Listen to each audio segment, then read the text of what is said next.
She looked me dead in the eye and said, "You don't belong here." Even though I paid for their entire wedding, I smiled and made a few calls. They showed up to nothing. No food, no flowers, no wedding. "You don't humiliate me and expect a happy ending at my brother's wedding." I stood outside the venue. I had paid for $30,000 worth of planning deposits and effort. My name was on every contract. The food, the flowers, the venue, the cake, even the damn chair covers. I paid for it all. I didn't ask for praise. I didn't even expect a speech. I just thought I'd sit quietly in the back, watching my only sibling marry the woman he claimed to love. But when I arrived, dressed modestly smiling, carrying a thoughtful gift, his bride stepped toward me with a look that could freeze blood. She looked me dead in the eye and said, "You don't belong here." She didn't whisper. She didn't wait until we were alone. She said it loud enough for two guests and my own mother to hear. And my brother. He just stood there, didn't defend me, didn't flinch. Just let me walk away like a stranger. They thought I'd cry, maybe cause a scene, but I didn't. I walked away calmly, sat in my car, and opened my phone. Within 10 minutes, I had canceled every service tied to that wedding, because here's the truth. You don't tell the person who paid for your big day that they don't belong and expect everything to go as planned. You're about to hear the full story of how I turned their dream wedding into a complete disaster. And trust me, the part where the guests show up to an empty venue, that's not even the best part. Stay with me. My name is Claire Preston. I'm 38, single, and I run a small but successful accounting firm in Portland. On paper, you'd probably say I have my life together. Decent income, a quiet home, and no major scandals to my name. But if you ask my family, I've always been the responsible one, not the favorite. And there's a world of difference between those two. Growing up, my younger brother Daniel was the sun around which our family revolved. He was the baby, the golden boy. Smart, not particularly hard-working when he felt like it, but charming. Always. Even when he forgot to feed the dog or brought home detention slips, he was met with excuses. "He's just a boy." My mother would say, laughing it off, "Let him be." "You were never like that, Claire." No, I wasn't, because I wasn't allowed to be. From the time I was 9 and Daniel was 4, it became crystal clear that my role in the family was to accommodate, to be patient, to give way. My mother's favorite phrase was, "Claire, you're older. You should know better," whether it was letting Daniel have the last cookies, staying quiet when he broke my birthday gift, or pretending not to mind when he was praised for things I'd done. First, my life became a series of quiet forfeits. A lifetime of "that's just how families work." By high school, the gap between us was undeniable. Daniel struggled to stay afloat academically and socially, yet every milestone he hit was treated like a miracle. I graduated with honors, got into a top university on a scholarship, and my parents barely made it to the ceremony. My father had to work. My mother had a cold, and Daniel had baseball practice. I remember sitting in my cap and gown, watching other families swarm their kids with flowers and hugs, while I smiled politely and told myself it didn't matter. It did. It mattered a lot. Still, I never said a word. That was my role after all. Quiet, self-sufficient. Claire, the one who didn't need praise, didn't need help, and certainly didn't need to make a scene. So I buried the resentment, told myself, Daniel just needed more attention, that maybe if I kept showing up, they'd see me too. After college, I built my own life, brick by brick. I didn't ask my parents for a dime. I worked 2 jobs, lived in a 1-bedroom apartment, and eventually opened my own firm. When Daniel dropped out of college to find himself, my parents didn't blink when he crashed his car and needed a loan. They sent him $5,000 without hesitation. I didn't ask them why. I never got that kind of help. I already knew the answer. You're the one we don't have to worry about. It wasn't until my late 20s that I realized just how deep that pattern had carved itself into me. Even in my relationships, I played the caretaker. I dated a man for 4 years who routinely made me feel like an afterthought. And when it ended, he said, "You're great, Claire. Just not exciting." And that cut deeper than he probably meant it to. Because for most of my life, I'd been taught that being stable, generous, and reliable wasn't something to be celebrated. It was something expected, and it didn't make me lovable. It made me forgettable. That breakup hurt more than I let on. What stung most was the feeling that I had lost again without even playing the game I gave. I sacrificed. I showed up and still ended up alone. I remember sitting on the floor of my kitchen that night with a bottle of wine, wondering when exactly I'd become invisible to the people who were supposed to see me first. But still, I kept the peace. I called my mother every week, remembered birthdays, showed up to family events with thoughtful gifts. I asked about Daniel's job interviews, cheered him on when he landed a sales role at a car dealership, and even helped him rework his resume when he got laid off. I told myself this was just what big sisters did. When he met Madison, his fiancée, I tried to make a good impression. She was younger, polished, always on her phone. She worked in some kind of event coordination, though she never explained exactly what. The first time we met, she gave me a once-over look that I brushed off as nerves. But even then, something in her demeanor reminded me of people who saw me as useful but not worthy. Still, when they got engaged, I didn't hesitate. My first instinct wasn't jealousy or hesitation. It was, how can I help? Because despite everything I wanted to be part of it, I wanted to matter. I offered to help with the planning, not as a controlling older sister, but as someone who'd done this kind of thing before and genuinely wanted the day to go smoothly. When they hesitated over finances, venue costs, catering, photography, I said, let me handle it. Consider it my wedding gift. They were stunned. Daniel hugged me. Madison cried. My mother said, Claire, that's so generous of you. For the first time in years, I felt like maybe I had stepped into the circle. I'd always been orbiting from the outside. But I should have remembered. In my family, generosity was never reciprocated. It was expected. And love wasn't shown through effort. It was handed out to the ones who demanded it loudest. I didn't know it then, but everything I thought I had been building, every bridge, every olive branch, every quiet sacrifice was about to be set on fire. And it would all begin with 8 simple words spoken at the wedding. You don't belong here. And this time, I wasn't going to walk away quietly. It was about 6 months after that quiet, pivotal moment, standing alone in my kitchen after the breakup, that Daniel called to tell me he was engaged. I remember I was watching the rain drip down the kitchen window, a cup of coffee cooling in my hand, when the screen lit up with his name. He didn't call often, usually just quick texts or short replies in the family group chat, so I answered immediately, expecting something casual. Instead, I was greeted with pure excitement. She said yes. He shouted into the phone. I blinked. Who, Madison? He laughed. We're engaged. There was a pause, brief but telling. Maybe he was waiting for me to scream, to cry with joy, to ask for details, but my instinctive reaction was to say something that felt both sincere and oddly practiced. I'm happy for you, Daniel. And I was. Or at least I wanted to be. I met Madison for the first time 2 weeks later when they invited me out to dinner. She chose the place. Modern, upscale, trendy. The kind of place where wine came in. Glasses, the size of fish bowls and appetizers, looked like art installations. She was polite, perfectly poised, and at first glance seemed gracious. But there was a stiffness to her smile, a coolness in her tone whenever she turned to me. She called me Claire with the same energy you'd use addressing a front desk clerk. Still, I made the effort. I asked about how they met, how he proposed, how wedding planning was going. Madison gave brief, efficient answers, barely disguising her annoyance, when Daniel interrupted with some joke or memory. She laughed, but not with her eyes. I'd seen women like her before, polished, composed, and quietly calculating. After dinner, I offered to cover the bill. She didn't protest, didn't even thank me, just nodded like it was expected. Later that night, Daniel called me privately and admitted they were kind of freaking out about the wedding budget. They'd looked at venues, catering packages, and photographers, but everything was outrageously expensive. She wants it to be perfect, he said, almost apologetically. But I just got this job, and her contract work isn't stable. We're thinking maybe we'll scale it back or push it a year. I listened in silence for a few seconds, and then I surprised even myself. You know what I said? Let me help. There was another pause, but this time it was heavy with disbelief. I mean it, I continued. Let me cover it.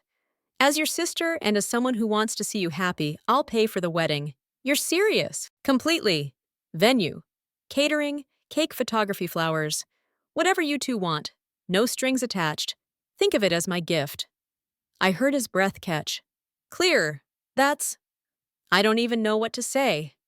You don't have to say anything. Just promise me one thing. What's that? Make it a day worth remembering. That's all I want. I don't need speeches. I don't even need a spotlight. I just want to be there watching you step into the next chapter of your life. He was quiet for a moment. Then he whispered, I love you, sis. It was one of the few times I ever heard him say that without being prompted.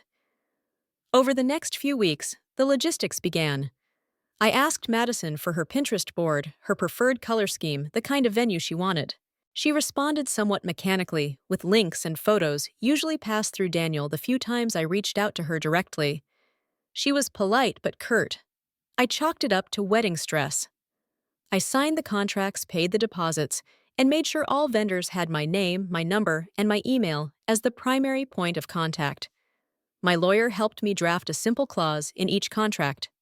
No transfers, no changes, no third-party interference without my written approval. Not because I expected betrayal, but because after a lifetime of being the background character, I'd learned to prepare for the unexpected. One afternoon, as we finalized the venue reservation, a beautiful estate just outside the city with lush gardens and a glass-ceiling reception hall, Daniel came by to thank me. He brought flowers, which was rare, and gave me a quiet, grateful hug. I don't know how we'll ever repay you, he said. You don't have to. I told him, meaning every word. I don't need anything except to see you happy. That's the only return I want. That was the moment I said the words that would later echo in my head louder than any argument. I don't need credit, Daniel. I just want to see you walk down that aisle and start your life. I'm not here to be noticed. I'm just here to help. And I meant it. Every word. At that moment, I believed I was doing something generous, something sisterly, something right. I had no idea that this simple act of love would be the very thing they'd use to push me out. But that realization wouldn't come until much later. At the time, all I could feel was hope, a warm, growing sense of purpose. Looking back, I should have paid closer attention to the way Madison's eyes barely met mine, the way her thank yous always came secondhand, the way her smile never quite reached past her teeth. But I didn't. I had just handed over the keys to a perfect wedding, and in return, all I asked for was a place in the room. The week after I signed the last vendor contract, I got a call from Madison. Her voice was unusually sweet, almost performative. I wanted to ask you something, she said. Something special. I was standing in the break room at my office, holding a microwaved lunch. I no longer felt hungry for. Of course, I replied. What is it? I'd love for you to be my maid of honor. I paused, surprised. Up until that point, Madison hadn't shown much interest in including me. Most of our interactions were filtered through Daniel or through short-clipped emails about logistics. But now, suddenly, she wanted me standing beside her on the most photographed day of her life. That's really kind of you, I said slowly. She laughed lightly. Well, you've done so much already. It just makes sense. Something about the way she said it felt transactional, like a thank you card handed out of obligation. But I pushed that feeling down and said yes. Over the next few weeks, I threw myself into the role. If I was going to be included, I'd show up fully. I took notes from wedding blogs, built out spreadsheets for the rehearsal schedule, helped research hairstylists and florists. When she wavered on colors, I mocked up mood boards in shades of lilac and sage tones she'd once said were elegant. I even offered to book a professional makeup trial for her and the bridesmaids, paying for it myself. When the quote came back higher than expected, she barely responded to any of it. Sometimes I'd send an idea, an elegant centerpiece, a new vendor option, a sweet speech outline, and all I'd get back was a thumbs up or a flat thanks. Other times, I'd find out she had already made decisions behind my back.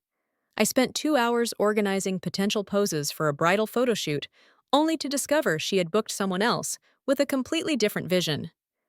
When I brought it up to her, trying to keep my tone light, she said, "Oh, I didn't want to bother you with all the little details." I smiled and said I understood, but I didn't. Daniel wasn't much help either.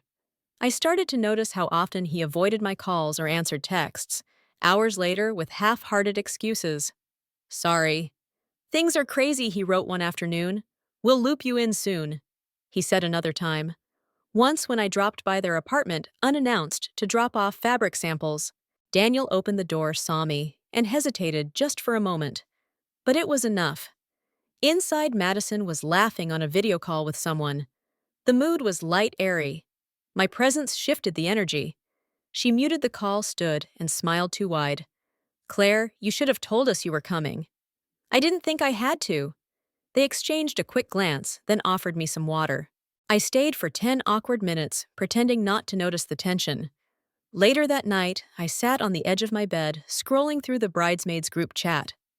Madison had added me to most of the planning, and decisions seemed to be happening there without my input. I saw a photo of new bridesmaids' dresses in a completely different color than what we'd agreed on. No one had said a word to me. I texted Daniel privately. Hey, just checking. Are we still going with lilac? The group chat says blush now. He didn't reply until the next day. Yeah. Madison changed her mind. Sorry it all happened quickly. Something was shifting and I could feel it. Not in a dramatic lightning strike kind of way. It was slower, colder, like a door quietly closing behind me while I was still standing inside the room. I decided to be direct. I called them both on a Sunday morning and asked if we could talk. We met at a coffee shop downtown. Madison was dressed immaculately, as always, with a sharp white blazer and lipstick that matched her manicured nails. Daniel looked tired, fidgeting with the lid of his coffee cup. I took a breath. I just wanted to ask, is everything okay? Daniel glanced at Madison. She didn't look at him. Her eyes stayed on her drink. I feel like I'm stepping on toes lately. I continued, choosing my words carefully. You two have been distant, and some decisions are happening without me. Madison looked up, her smile polite but empty. Claire, we appreciate everything you've done, truly. But wedding planning is stressful, and sometimes things move fast. You don't need to take it personally. I'm not upset, I said gently. Just confused. I thought we were a team on this. Daniel finally spoke. It's nothing. Claire, honestly, you've done more than enough. Don't stress about it.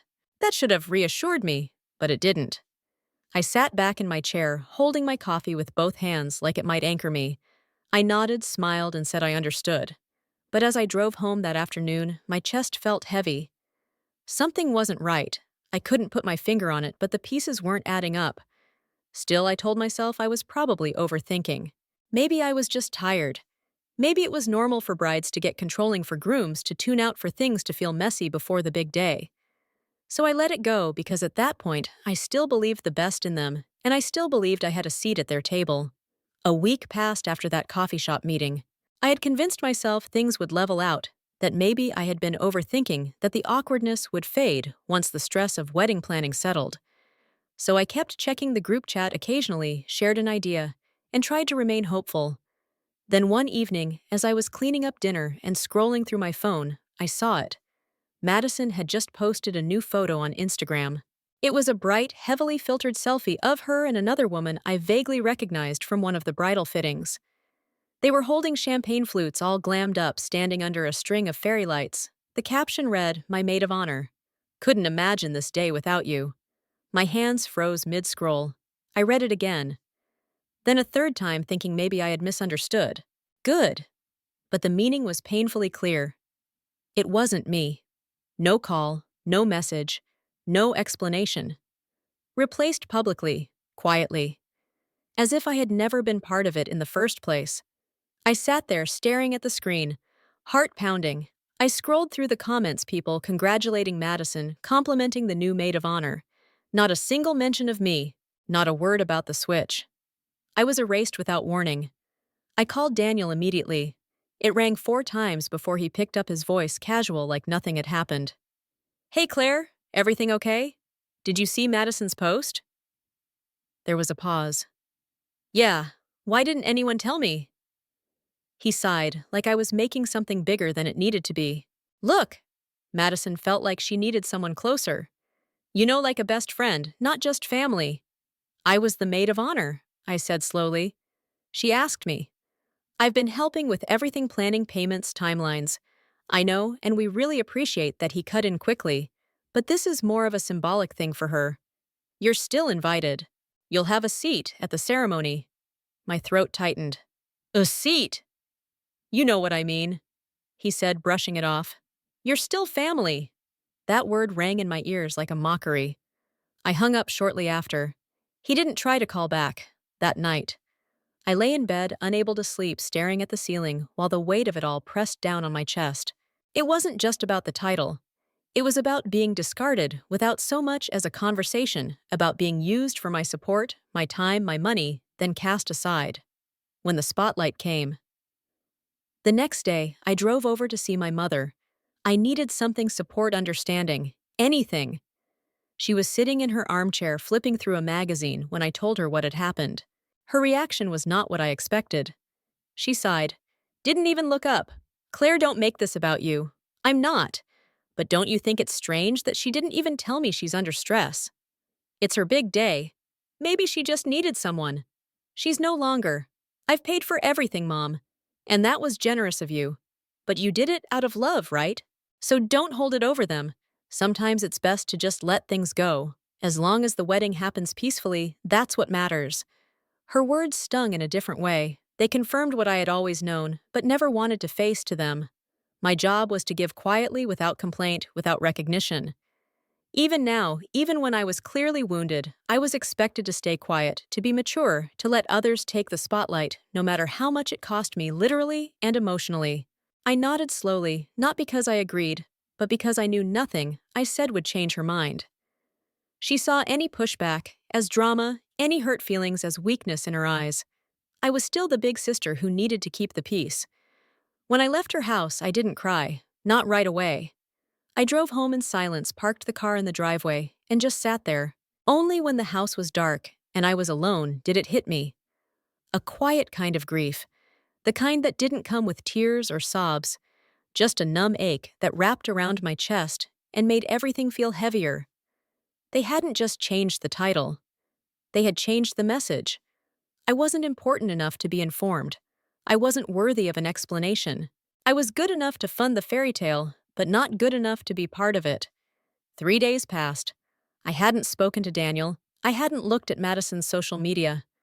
I was failing really to get back to normal, to act like I hadn't just been erased from my own brother's wedding story. Work helped a little, but the ache sat low in my chest like something too heavy to swallow. I kept going over things in my head, looking for a moment where I might have misread the situation. But everything pointed to one truth: I had been replaced, and no one cared enough to explain why. Then, on a quiet Thursday afternoon, Vanessa called. Vanessa had been my friend since college, though we drifted over the past few years. Life, work, distance, it happens. But when I saw her name flash across my phone, I picked up immediately. Her voice was warm but hesitant. Claire. Hey, I just saw Madison's wedding post. I didn't know you were involved. I laughed dryly. I'm not anymore. She hesitated again. The way someone does when they know what they're about to say is going to open a wound. I need to tell you something, and I'm sorry I didn't put it together earlier. I sat up straighter. What do you mean it's about Madison? She said quietly. I realized something. Do you remember when you and Eric broke up? Eric? His name hit me like a slap. He was my longest relationship, the one I had pictured a life with. We had been together for nearly 3 years before he ended things abruptly. No cheating, no big fight, just said he'd fallen out of love. I'd spent months blaming myself, wondering if I'd been too demanding or not enough. Yeah, of course I remember, I said cautiously. Vanessa took a breath. After you two broke up, I ran into him at a bar. He was with someone. I didn't think much of it at the time, but now seeing Madison's face on all these wedding posts, it clicked. There was a long pause before she said it. Claire, I'm almost certain the woman he left you for was Madison. I didn't speak, my mind was racing, flipping back through hazy memories, trying to match details. I remembered Eric acting strange that last month, going out late, changing his passwords, deflecting any serious conversation. I remembered one time, he left his phone face down on the counter, and when it lit up, I'd seen a name I didn't recognize. M. I thought it was a coworker. Are you sure? I asked, my voice tight. I'd bet on it, Vanessa said. And the timing matches. She was living in the same neighborhood, working at that marketing firm downtown. I should have told you sooner. I just didn't connect the dots. Everything around me suddenly felt louder. The fridge humming, a car passing, outside the tick of the clock on the wall. I felt cold. She knew who I was. I said almost to myself, "What Madison?" I whispered. She knew I was Eric's ex from the beginning. She knew I was Claire. My heart pounded in my ears. Images raced through my mind. Her polite smiles, her distant eyes. The way she'd always been. Just a little too composed, too rehearsed. I thought she was simply uptight, but now I saw it for what it was. Control. She had played a long game. She hadn't just removed me from the bridal party out of preference. She had never wanted me there to begin with. She knew who I was and still said yes. When Daniel introduced us, she let me fund her entire wedding, knowing full well what she had done to me years before. I stood up, pacing, adrenaline beginning to rush in my limbs. There were no more excuses, no more brushing things aside. This wasn't an oversight. This wasn't a bride stressed about linens.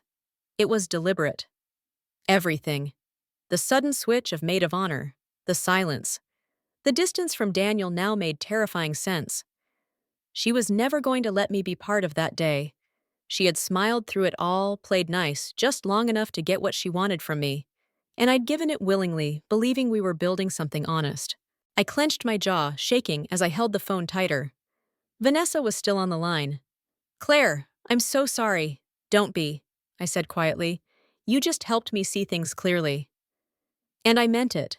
Because now, for the first time since this mess began, I wasn't confused. I wasn't hurt. I wasn't questioning myself. I was angry, and anger, when you've spent your whole life being quiet, obedient, and overlooked, is dangerous.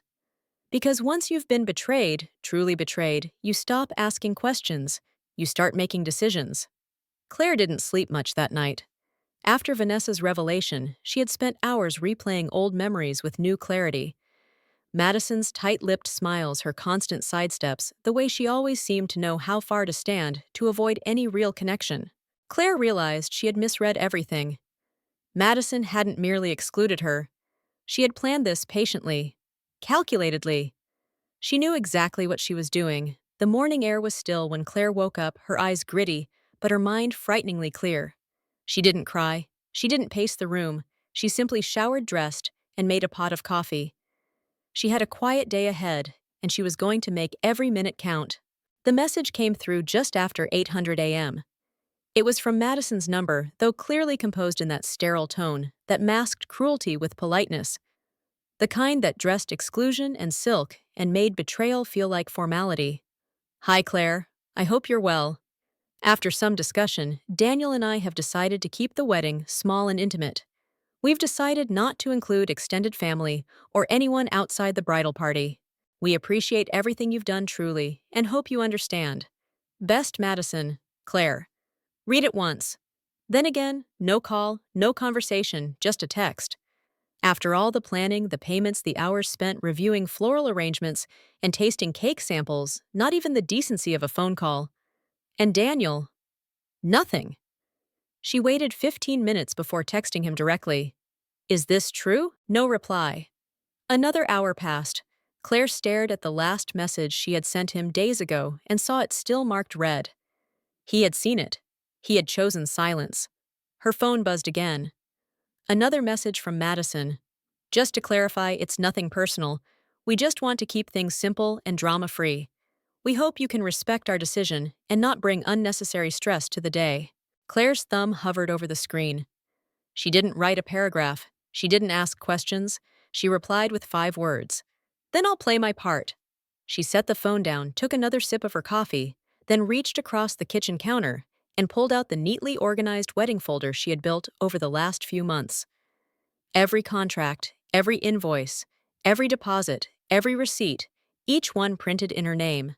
Not Daniel, not Madison, Claire. She opened her laptop, pulled up the email threads, highlighted the vendor list. Venue, caterer, florist, photographer, DJ rentals, bakery coordinator. She picked up the phone and called the venue first. A woman named Heather answered cheerfully. "Good morning, Willow Heights Event Center. This is Heather." How can I help? Yes, Claire said calmly. This is Claire Whitmore. I'm calling regarding the Mitchell wedding on the 17th. I'd like to cancel the reservation. I understand the deposit is non-refundable. There was a pause. Heather's tone shifted slightly. Oh, I see. May I ask the reason change of plans? Claire replied. And as the sole contract holder, I'd like all correspondence to go through me. No one else is authorized to make updates. Understood. I'll send you a confirmation email within the hour. Claire thanked her and hung up. She exhaled slowly, then moved on to the caterer, then the florist, then the tent rental company. The DJ was confused but obliging. The photographer sounded surprised but professional. The bakery was polite, though slightly annoyed. Each call chipped away at what Madison and Daniel had spent months curating. But what Claire had truly built, because they had crafted a fantasy, yes. But it was Claire who had funded it, signed it, secured it, and now with a steady, surgical hand, she was dismantling it. Not with rage, not with screaming, with precision. By early afternoon, it was done. Claire stood in her kitchen looking over the notes she had jotted down on a yellow notepad. A dozen names crossed out, times noted, emails confirmed. She hadn't cried. She hadn't cursed. She had simply removed herself. And in doing so, she had removed everything else. They wanted her out of the picture. So be it. She would erase her presence so thoroughly, they'd feel the cold of her absence like a windstorm. Because there's something people forget about the quiet ones. We don't explode. We don't perform. We calculate. And when the time comes, we make sure silence hits louder than any scream. The day before the wedding, Claire's phone was quiet. Too quiet. She had half expected a text from Daniel, maybe a passive-aggressive message from Madison, but there was nothing, just silence. Claire wasn't surprised. That silence wasn't peace. It was ignorance. They still didn't know. Somewhere around noon it began. Daniel had gone to the venue to meet with the planner for a final walk-through. It was supposed to be a brief stop just to confirm setup and run through timing. Instead, he was greeted by a locked gate and a confused groundskeeper. No wedding here tomorrow. The man had said the reservation was canceled days ago. Daniel thought it was a mistake. He made calls. No one picked up. He drove around to the back entrance, only to find the lawn bare. No tents, no floral trucks, no deliveries, no activity, nothing. It hit him then. Not just that something was wrong, but that everything was gone. He called Madison. She screamed before she even said hello. Claire didn't know exactly what was said, but she imagined Madison's voice rising into that familiar shrill pitch she had always masked with fake sweetness. Madison tried calling the caterer. The number rang, then forwarded to voicemail. She called the florist, canceled the photographer. Madison's mother tried reaching the rental company. The voicemail informed her the reservation had been nullified per contract terms. Then finally, Claire's phone rang. It wasn't Madison. It wasn't Daniel. It was their mother. Claire stared at the screen as it vibrated. She let it ring once, twice. Then she answered. Her mother's voice came through, sharp and panicked. Claire, what did you do? Claire didn't answer right away. She took a breath, standing by the window of her apartment, watching the cars pass outside. What did you do? Her mother repeated louder this time. Daniel said the wedding is ruined. Everything's been canceled. Are you behind this, Claire? His voice was steady, calm, almost a calm. You should ask the people you chose to defend instead of me. Her mother paused. Claire, this is your brother's wedding. Claire's voice dropped an octave. Yes, the one I paid for, the one I was uninvited from. You're overreacting, her mother hissed. This is Madison's big day. You've made your point. No, Claire cut in her voice. Steal now, I haven't. Not yet. There was a silence so thick it felt like it hummed. Her mother's tone changed. They're talking about legal action. Daniel's lawyer cousin said you could be liable for damages. Claire walked to her kitchen, picked up the wedding folder still sitting on her counter. She opened the front pocket and pulled out the stack of signed contracts. She had scanned them, already compiled into a neat PDF, labeled and time-stamped. I just sent you an email, Claire said. Open it. Her mother fumbled on the other end. A pause, then a quiet, tight voice. These are all in your name. Every last one, Claire replied. Venue, catering, rentals, flowers, music, photography, all of it. You never transferred anything to them. No. Why would I? They never asked. And after all, I was still supposed to be involved, wasn't I? Her mother was quiet again. Claire could hear voices in the background. Madison sobbing, Daniel shouting into his phone. They tried to cut me out of my own investment, Claire said. So I withdrew it. Her mother sounded smaller than Claire had ever heard her. They have nothing now. Guests are flying in tomorrow. People are expecting. They should have thought of that before they sent me that message. Her mother tried one last time. Claire, this will follow you. People will talk. Let them. Claire hung up. She didn't slam the phone. She didn't cry. She set it down, gently walked back to the window, and stood quietly, watching the shadows shift across the street. Tomorrow was supposed to be their perfect day.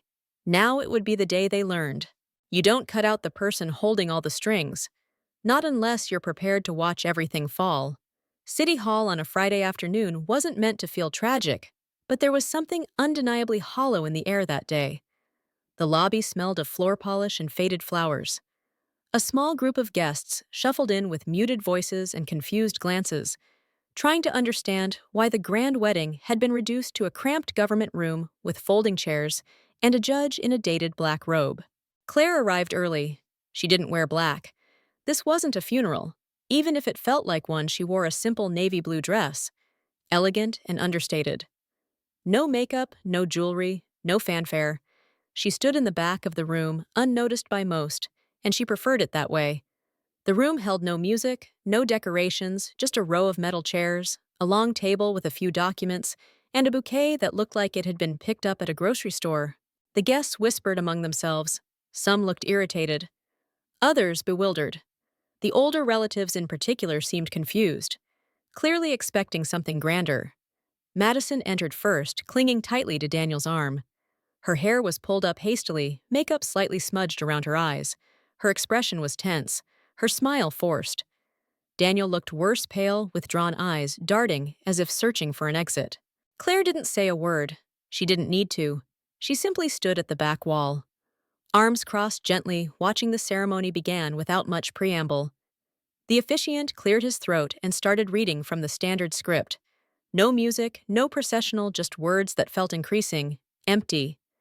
Claire noticed the sideways glances, people whispering as they recognized her.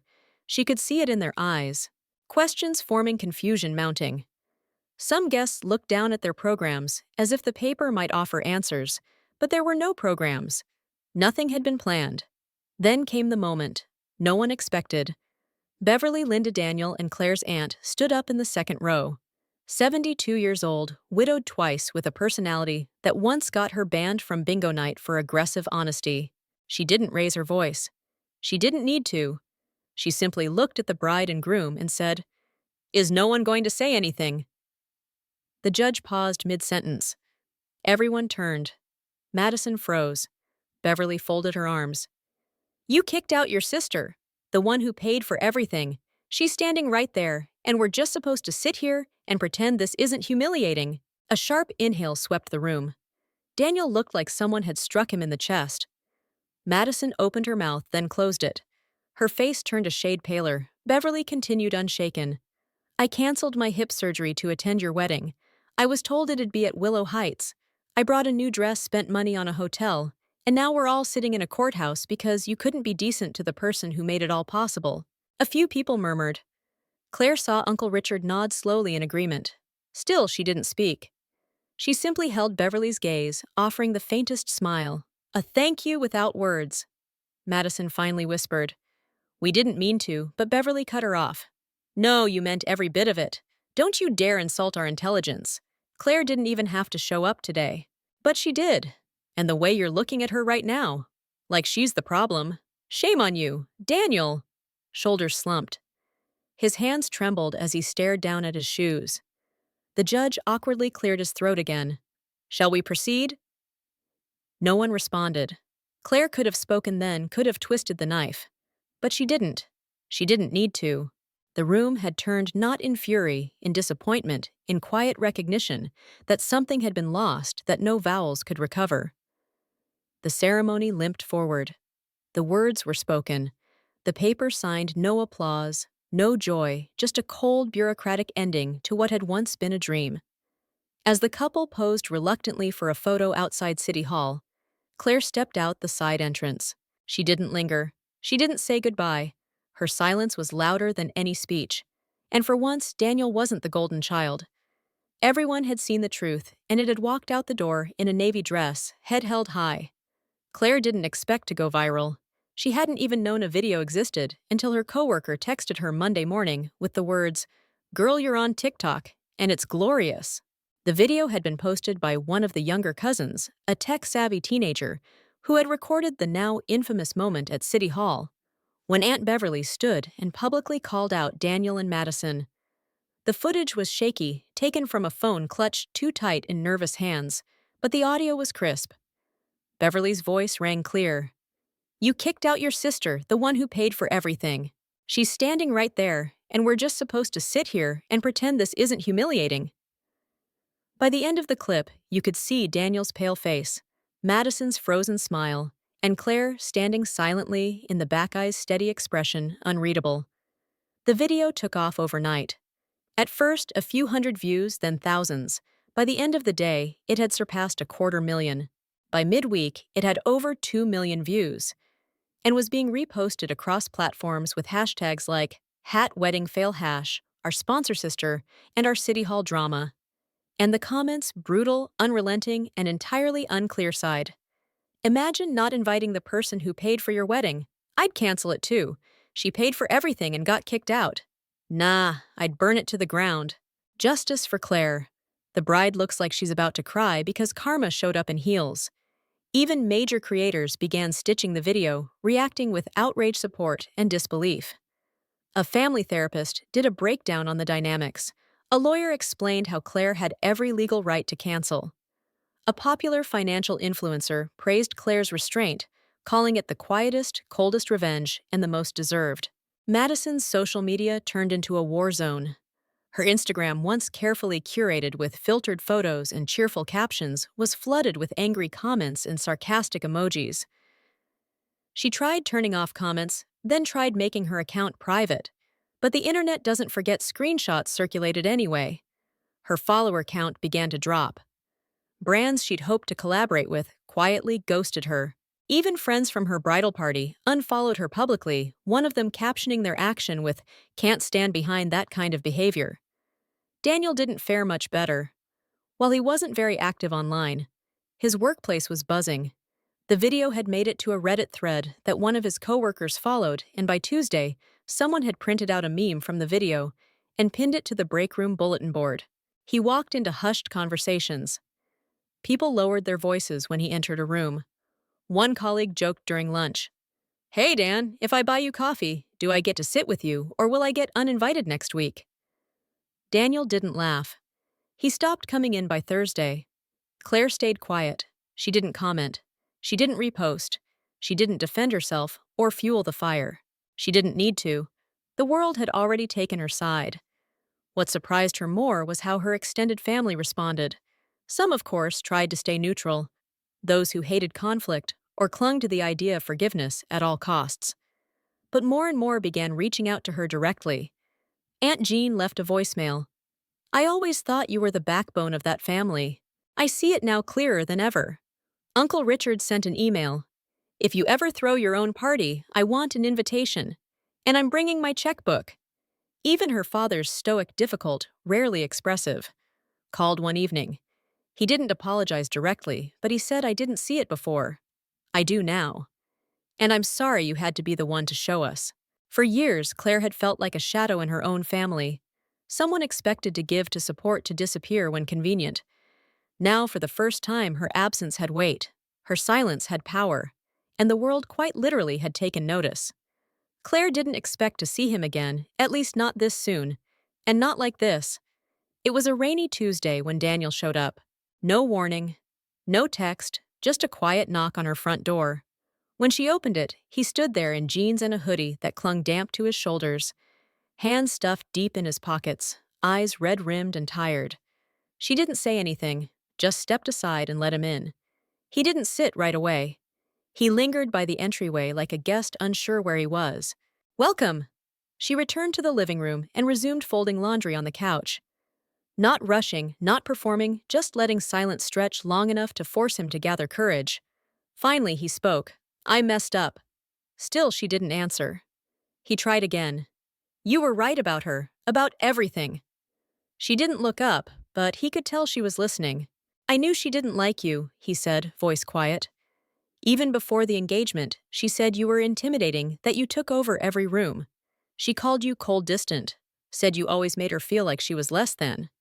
Claire turned over a sweater in her lap. She said nothing. Daniel continued pacing slightly. At first, I defended you. I told her you were just reserved strong. But then she started asking me not to invite you to certain things, said she wanted to keep the wedding small, simple, peaceful. She said she wanted a drama-free day. And you brought history. His voice cracked slightly on that last word. Claire looked at him then. Not angry, not heartbroken, just tired. I didn't push back hard enough, he admitted. I was scared. I thought if I stood up to her, she'd call it off. I thought I could keep peace between both of you, that if I just let it slide, things would settle down. He paused.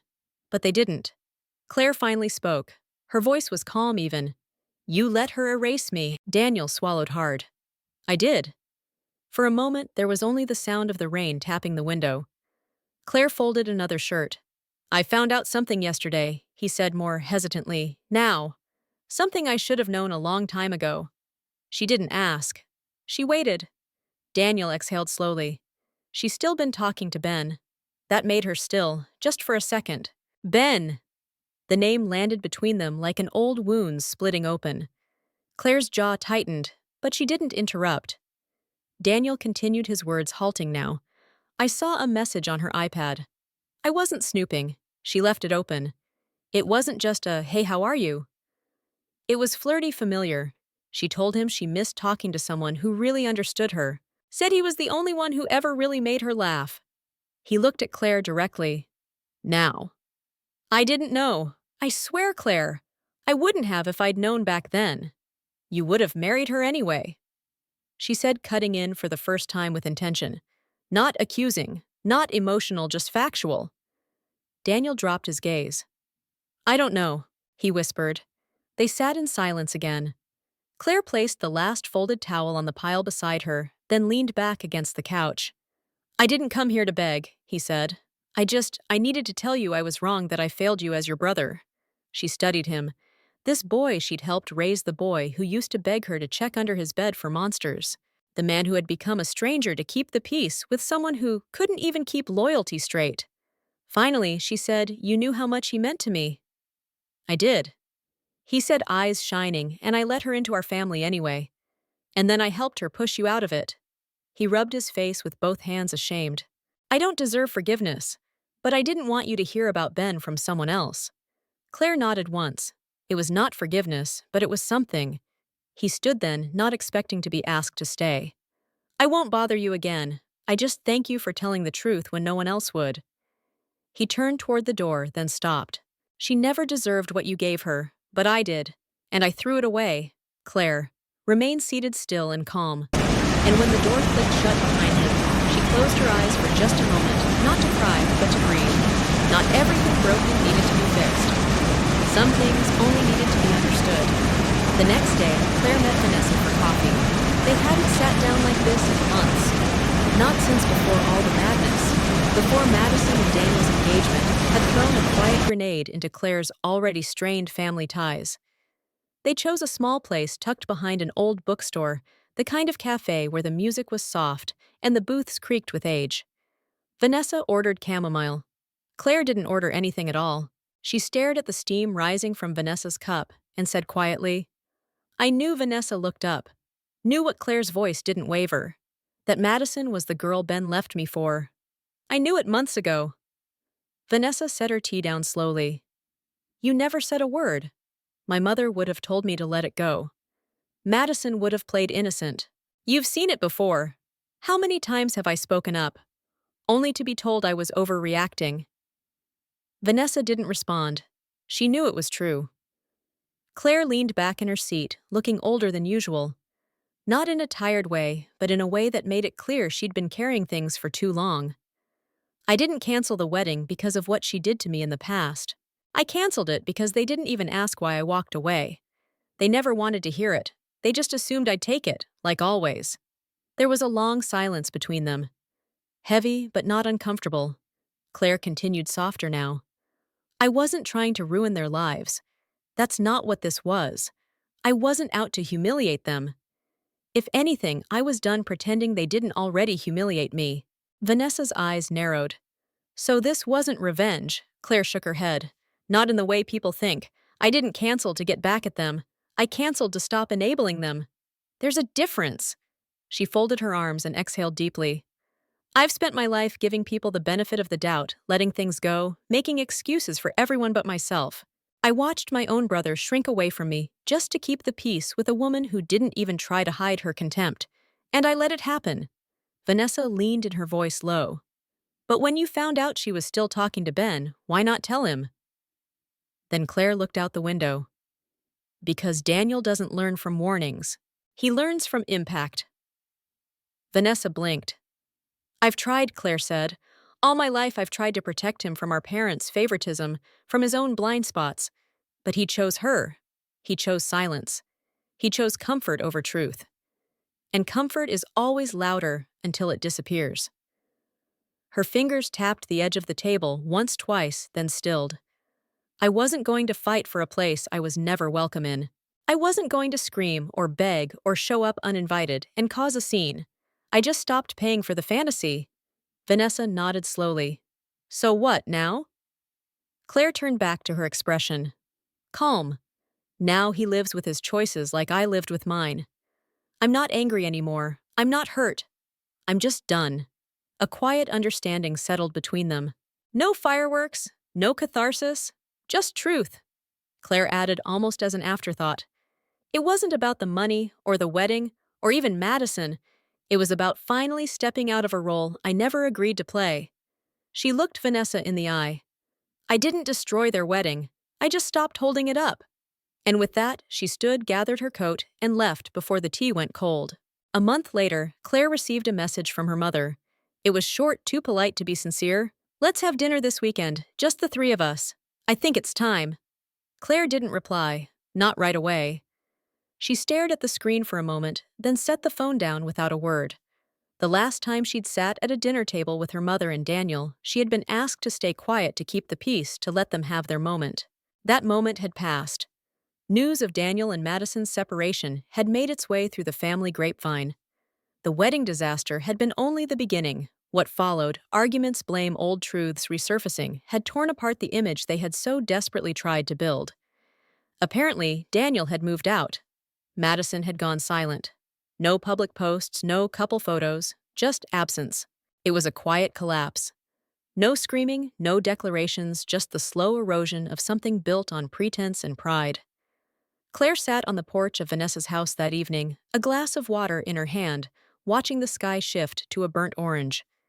Vanessa joined her, settling into the wooden chair with a quiet sigh. They're not doing well, Vanessa said softly. I know, Claire answered, not turning her head. You're not angry. No, Claire said. Not anymore. Vanessa looked at her carefully. You still haven't seen your mom. She invited me to dinner, and Claire let out a small, almost amused exhale. I'm not going. Vanessa raised an eyebrow. You sure? Claire nodded. For the first time in my life, I don't feel like I have to earn my seat at that table, and I don't feel guilty for walking away from it either. There was something settled in her tone. Not bitter, not triumphant, just steady. The kind of stillness that only comes after a storm so loud it leaves nothing but clarity behind. Vanessa reached out and gently touched Claire's hand. I'm proud of you. Claire smiled a soft, private smile. You know what I realized, she said after a long pause. I spent years trying to be accepted by people who had already made up their minds about who I was. I thought if I worked hard enough, gave enough, stayed quiet, long enough, eventually I'd be enough. And now? Now I know I was never the problem, Claire said simply. They sat in silence after that, listening to the cicadas hum through the trees, the kind of silence that doesn't need filling. Later, as the sun dipped low and the evening air cooled, Claire said goodbye to Vanessa and took the long way home. She parked her car near the park at the edge of town, a quiet place with winding trails and wide oak trees. She walked slowly without destination, letting her thoughts settle with the rhythm of her steps. Children were playing in the distance, the echoes of their laughter rising and falling like waves. An elderly couple passed her on a bench, hands clasped tightly. The world, as it always did, moved on. Claire paused near a small clearing where the late summer sun filtered through the trees, casting long golden streaks across the path. She tilted her face up toward the light, letting it warm her skin. She closed her eyes. For years, she had tried to belong, to be the daughter. They praised the sister. They respected the woman they understood. But now, standing alone in the golden hush of evening, she didn't need any of that. She belonged to herself, and for the first time in her life, that was enough. If this story moved you, made you think twice about family sacrifice, and standing up for yourself, then don't forget to subscribe to our channel. We bring you real, raw, and emotional stories that hit close to home. Because sometimes fiction tells the truth better than facts ever could. What would you have done if you were in Claire's position? Would you have canceled the wedding or stayed silent to keep the peace? Thanks for watching. Take care. Good luck!